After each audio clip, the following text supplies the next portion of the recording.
Kevin Samuels was loved and hated by his contemporaries, but whether or not you agreed or disagreed with his ideology, one thing is clear: he made a huge impact.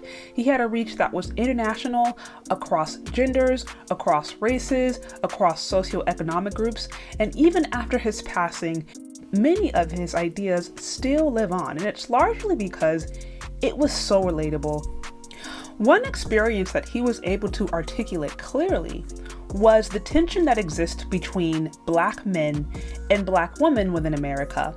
And he called it a low level of contempt. That is, that there are Black women out there today who, they don't respect them, they loathe them, they don't want anything to do with them. And it may not necessarily be expressed outwardly, but their behavior and their actions and their attitude speaks to that.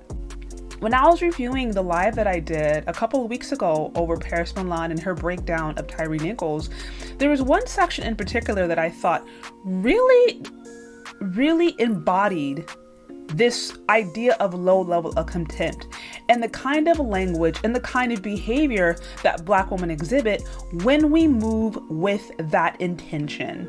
Check it out. The more that you march, the more they hate you. The more that you protest, the more that they hate you. The more that you keep on having babies with them, the more that they hate you. Oh, because aren't Black mothers being blamed for him being taken out too? Really wish that instead of Black men who are colorist being so fixated on skin tone, being so fixated on features and the kinky textured hair that they call nappy, I wish that some of y'all would start getting life insurance. You should already assume, hey, I haven't vetted him. I don't know if he said anything about Black women, positive, etc. I'm just going to stand down. Does that mean you can't empathize? I'm not saying that. Does that mean that you can't show concern or feel sorrow? I'm not saying that. All I'm saying is you don't need to be marching in the effing streets for somebody who don't give a F about you, whether you live or die. That's all I'm saying. You don't need to bring your little Black girls out there. You don't need to overly identify with these men. You don't need to donate to the GoFundMe. You don't need to invest nothing. You don't need to do anything. See a story. If you choose to read it, your business, but advocacy and activism needs to be reserved for other Black women if you choose to, or your daughters, or a Black male that you probably know in your family that you vetted. Basically what she's saying is that now you're going to look at every single Black man outside of your family through an eyes of skepticism. Don't march for them, don't support them, don't advocate, nothing. Assume that they are guilty until proven innocent. Now, what this would actually mean if Black women go and take this advice. Now, every single Black man that you see that you are seeing now through the lens of this prejudice, your own men, you are seeing them through the lens of these are colorist, featurist, texturist, darkest men that hate me. She used the word hate. It's a strong word. These are men who hate me. So therefore I have to deal with them. I have to deal with them with extreme level of caution. There's no way you can respect men when you're seeing them through that lens. If every single Black man that you now see, they have to go through this huge vetting process. They have to run through all these hoops just for you to just see them normally without all this prejudice. If every single Black man has to go through that, there is no way in hell that you are going to be able to have a healthy relationship with a Black man long term. It can't happen. Because you're going to come with an extreme level of disrespect. An extreme level of disrespect, even if it's not spoken. Because like I said, there's the whole nasty nice thing that women like to do, where they can smile and do all the nice stuff, but then like internally their spirit is off, and the aggression can come off in these like subtle ways that are very confusing to men.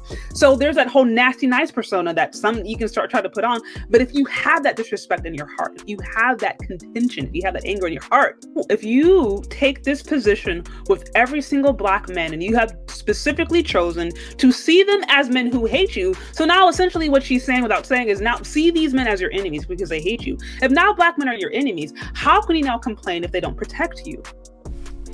This section really embodies what I believe Kevin Samuels was talking about when he was alluding to the low level of contempt.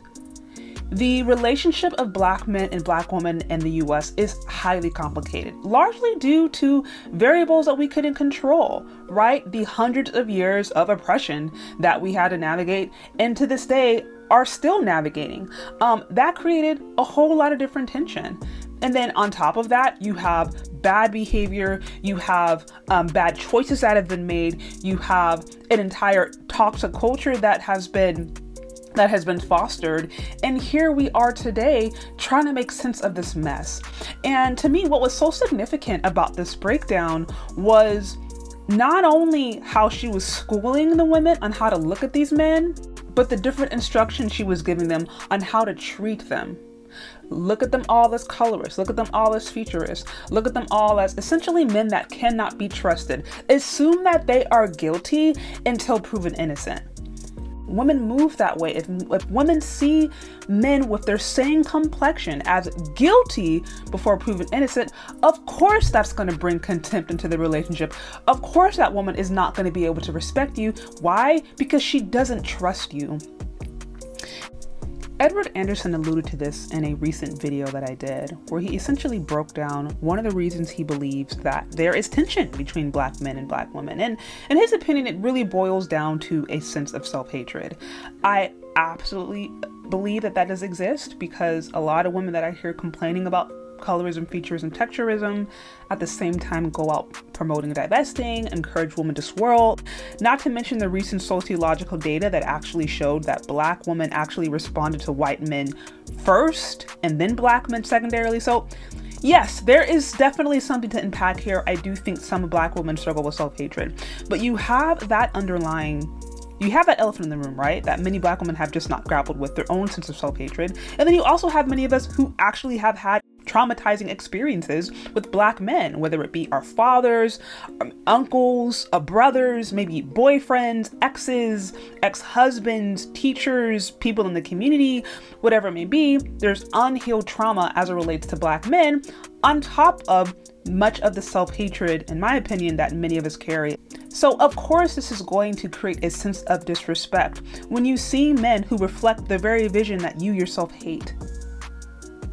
Of course there's going to be a low level of contempt when there is this unhealed trauma, when there's unhealed issues related to your Blackness, related to Black men, related to men in your community. And when I see videos like this, and when I see content like this, where the focus is actually a Black man being deleted, him dying, and somehow it becomes about colorism, featureism, texturism, and comes about the woman's experience, to me that really speaks to undealt with trauma. And that speaks to the fact that, like, hey, at a certain point we're just projecting. These kinds of situations, to me, they are really reminders of what's going on, what might be driving some of this toxic behavior, what might be driving some of this tension between men and women in the community, and the kinds of ideas and the kinds of conversations that continue to keep this contempt alive. It's important to look at this situation for what it is, because again, that is the only way that there can ever be a chance of there being any kind of healing, whether it is between the genders or just individually.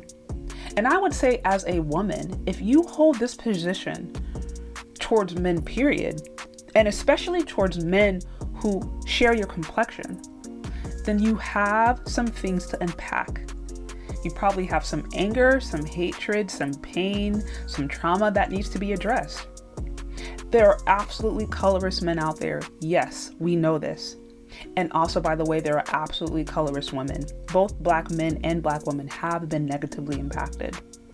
But at a certain point, if your rhetoric starts to sound no different than the racist, neo-Nazi, white supremacists out here who hate people like you and me, who hate Black people as a whole, if your rhetoric sounds no different than those who see us as enemies, then we have to question who we are believing. We have to question who we are listening to. We have to question what we are believing about ourselves. We cannot demonize an entire people group, especially when that people group is our own. But what do you think? Do you agree or do you disagree? Let me know. Leave your questions, comments, concerns in the comment section below. Thank you so much for listening if you've gotten this far, and we'll talk later. Bye.